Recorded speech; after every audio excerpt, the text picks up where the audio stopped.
Bonjour Chantal et bienvenue. Je suis ravie que tu participes à ces rencontres interviews de l'AIM.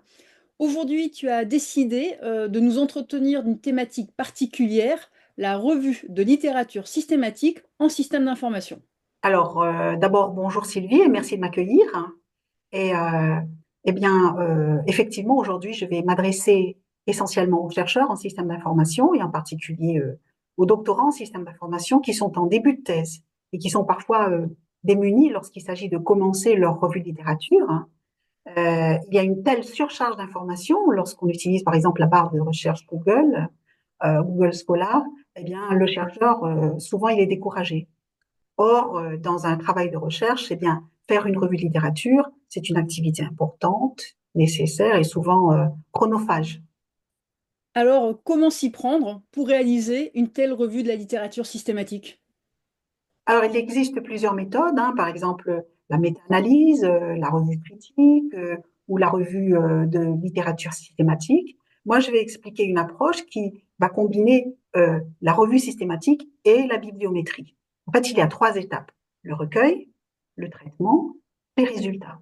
Alors, pour le recueil, vous devez décider, premièrement, quelle base de données interroger en précisant quels mots-clés correspondant à votre thématique.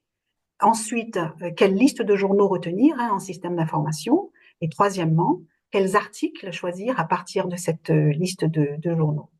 Et à la question quelle base de données interroger, eh bien, vous avez le choix. Les deux sont souvent, les deux qui sont les plus souvent utilisés dans les articles de type revue de littérature, c'est Scopus ou Web of Science. Alors, le choix des mots-clés est une étape importante. Donc, les critères que vous allez sélectionner dans vos articles, eh bien, il faut le préciser dès le début. Et à la question quelle liste de journaux retenir en système d'information, là aussi, vous avez le choix. Vous pouvez choisir le Senior Scholar Basket, notamment la liste des Big 11, c'est-à-dire les 11 journaux très reconnus en système d'information, ou bien vous pouvez utiliser la liste Simago, Simago Journal Ranking, et lui demander de ne retenir que la catégorie système d'information. Et à la question quels articles choisir, là aussi vous avez le choix, hein, les plus récents ou bien les plus cités, etc. Et l'intérêt ici, c'est que vous pouvez retenir un grand nombre d'articles puisque on va pouvoir justement traiter cela de façon automatisée.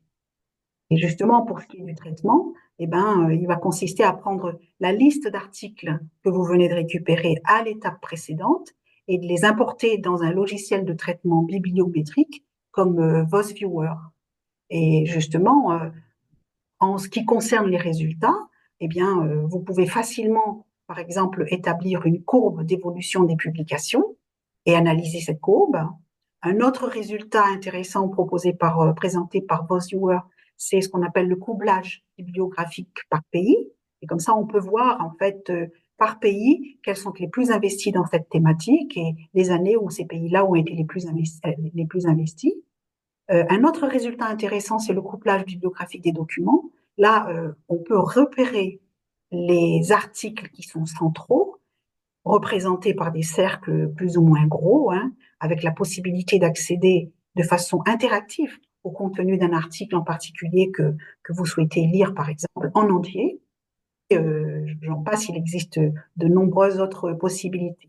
Ce qui est intéressant, c'est que en observant la structure du réseau, eh bien, il est possible de voir ce qui est surreprésenté et par opposition ce qui est sous-représenté. Et ce qui est sous-représenté, eh bien, va nous donner des indications sur ce qui peut être qualifié de gap dans la littérature. Ok, très bien. Et est-ce que ces logiciels sont payants? Ah, bonne question. Alors, pour le recueil, Scopus et Web of Science nécessitent un abonnement payant. Certaines universités sont abonnées, mais on peut toutefois utiliser d'autres plateformes gratuites comme Lens ou PubMed. Et pour le traitement et les résultats, par contre, VosViewer, lui, il est gratuit.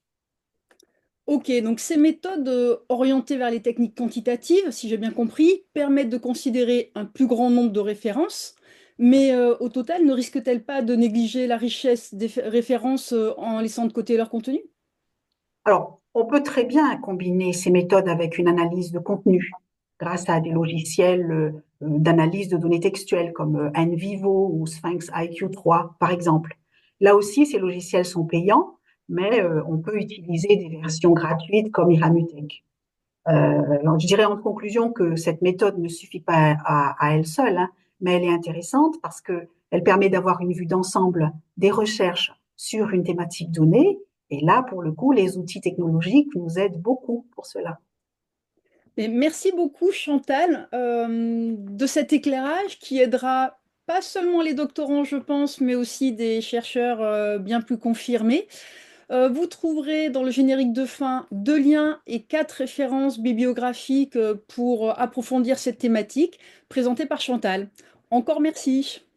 Merci Sylvie.